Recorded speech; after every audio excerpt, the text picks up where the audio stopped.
begitu. Ya kerja itu niatan ibadah pada Allah, nggak ada capeknya, nggak ada ngeluhnya, karena kita kerjanya bukan sama manusia, kerjanya sama Allah. Kalau orang kerjanya sama manusia capek, dibentak aja kita marah gitu, karena kita merasa kerja sama manusia bukan kerja sama Allah. Kalau kita kerja sama Allah mah niatnya sama Allah, kerjanya itu rezekinya juga nambah, nggak ngandelin dari gaji doang. Kalau ngandelin dari gaji doang mah repot kan gitu. Dan juga kita tenang bawaannya, enggak garang gusu tahu maksudnya, enggak kayak ketakutan gitu ya. Sibuk enggak pukul lagu bahasa orang kampung kita mah gitu ya. Gitu.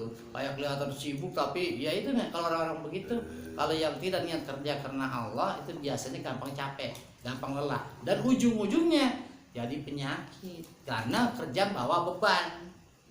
Ya, pakai beban kerjanya, pakai beban. Tapi kalau kerja karena Allah mah ikhlas, dia mau kerja capek atau enggak, dia tidak pernah mengeluh. Dia bawaannya enjoy, tenang. Ke penyakit juga rada kurang.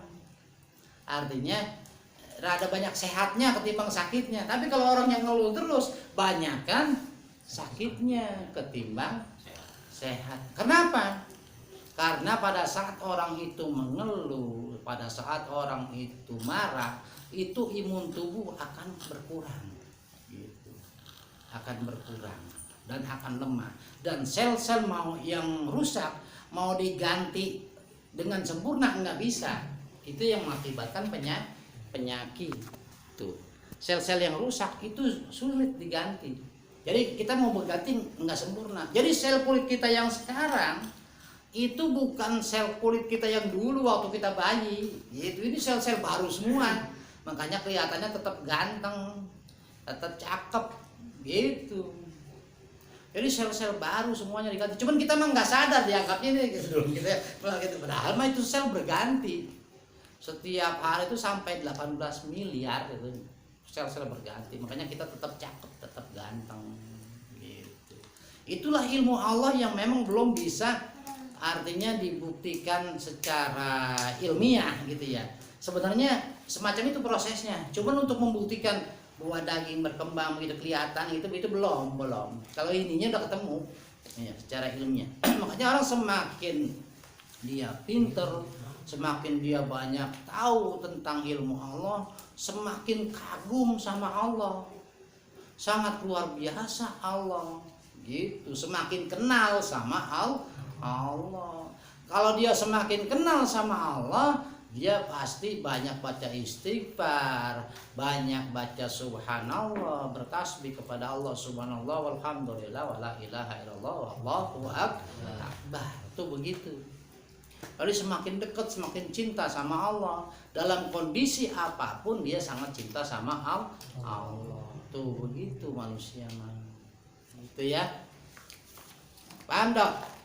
Iya, niatin ibadah semuanya. Jangan banyak ngeluh. Nanti kalau kita udah nggak ada rasa keluhan kesana kemari, rezeki gampang, badan sehat. Kan yang enak mah rezeki gampang, badan sehat, duit megang. Tuh kayaknya sehatnya luar dalam itu mah. Itu ya. Kalau kita hasilnya badan sehat, duit nggak punya, puyeng. Atau sebaliknya, duit punya tapi badan nggak sehat, makan sate nggak boleh, makan durian nggak boleh. Udah gitu ada yang bawa durian montong lagi gitu. Ya nggak boleh. Itu juga sama, kurang kesempurnaan nikmat. Tapi kalau kita niat karena Allah, insya Allah sehat lahir batin, sehat badan, sehat dompet. Itu yang paling enak tuh ya. Iya toh. Iya, makanya niatin ibadah kepada Allah Ta'ala. Terus apa lagi? Ara'aital ladzi yanha, gitu ya. Apakah engkau tahu gitu?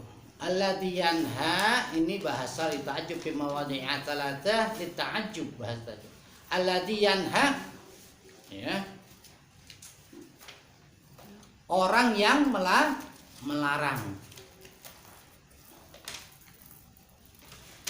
Huwa Abu Jahal, gitu ya. Abu Jahal melarang apa? Mencegah kepadanya abdan idza sholat.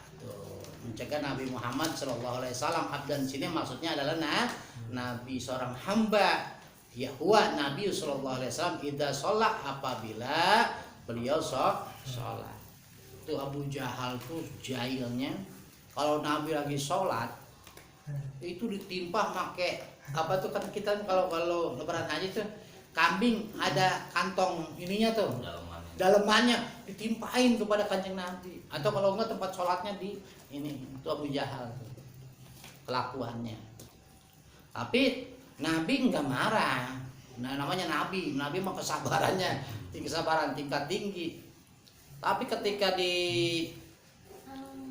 yang di ininya Allah, Nabi marahnya luar biasa. Atau agama, Nabi marahnya sangat luar biasa. Kalau pribadinya Nabi nggak pernah marah. Kalau pribadinya yang dihina, dicaci maki, nggak pernah marah Nabi. Tapi kalau Allah yang dihina, agama yang baru Nabi marah. Gitu. Nabi mah marahnya juga nggak kayak kita. Marahnya kita mah kan udah mulutnya keluar omongan yang nggak bagus, semuanya petentang. Awas tuh kalau lagi marah begitu tuh, itu sel-sel tubuh kita tuh gantiannya susah tuh. Imun tubuh kita itu marah langsung tegang. Ini kita nih, saraf-saraf kita marah saat sedang kita marah terus tegang, itu bisa mengakibatkan penyakit darah tinggi, pergantian sel juga tidak bagus. Kalau sering-sering itu mengakibatkan semacam itu. Sering-sering kita menahan amarah, ya itu hati-hati tuh. Nah, jadi kalau kita punya ada marah begitu, berarti kita lagi ke bawah hawa nafsu amarah. Banyak-banyak baca istighfar, mohon ampunan Allah biar reda tuh. Karena setan itu yang di dalam diri kita hanya kalah kalau kita mendekatkan diri kepada Allah. Banyak baca istighfar. Nabi mah nyuruhnya istighfar, masih belum bisa mandi, wudu, terus sholat. Udah sholat masih marah baik, kebangetan bener gitu. Marahnya ketinggian. Itu ya di situ. Hati-hati tuh ya. Kalau kita pada saat kita marah, jangan kalau ngikutin Nabi ya cuman sekedar merah menahan itu aja mukanya. Jangan sampai keluar bahasa-bahasa yang jelek. Itu nanti malah bukan tambah reda, malah tambah kencang dia marahnya. Nah, terus setelah itu baru kita kalau mencela Nabi itu istilahnya ya nggak mengeluarkan kata-kata jelek. Makanya Nabi mah sehat terus, nggak pernah sakit pernah, cuman ditenung gitu. Tapi itu buat pelajaran, bukan berarti Nabi, maksudnya untuk satu pelajaran begini, bahwa Nabi itu manusia biasa secara basyariahnya, secara kulit dagingnya manusia biasa, tapi secara pangkatnya Nabi adalah Rasul. Sebenarnya mah Nabi mah nggak bisa disantet karena udah dekat sama Allah. Cuman itu mah buat pembelajaran manusia. Jangan sampai manusia itu menyembah Nabi Muhammad. Maksudnya mah begitu. Kan ada umatnya Nabi Isa yang mengaku cinta sama Nabi Isa, akhirnya menyembah Nabi Isa. Nabi Isa dijadikan Tuhan karena nggak pernah berbuat salah, seakan-akan begitu. Ya, nggak punya. Coba Nabi Muhammad itu kalau kan umatnya biarpun nggak yang kagak ketemu aja cintanya luar biasa, apalagi sahabat yang pernah ketemu dengan Nabi langsung.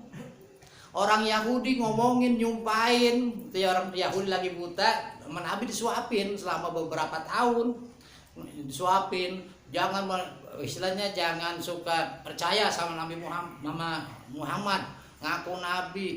Orang itu pembohong besar, pendusta besar. Orang begitu ngaku Nabi, padahal yang lagi nyuapin itu Nabi Muhammad Sallallahu Alaihi Wasallam. Tapi Nabi nggak marah, tetap disuapin dengan penuh lemah lembut. Pas begitu Nabi meninggal, ada kebiasaan Nabi itu yang belum pernah dikerjakan Abu Bakar, yaitu nyuapin orang Yahudi tadi. Datengin lah, disuapin sama Abu Bakar. Pas begitu dia ngomongin Nabi Muhammad, waduh, ngejelek-jelekin gitu ya. Jangan percaya Nabi Muhammad adalah orang pendusta. Abu Bakar sebagai seorang sahabat dekatnya marah. Disuapin, tapi sambil marah. Bagaimana sih orang nyuapin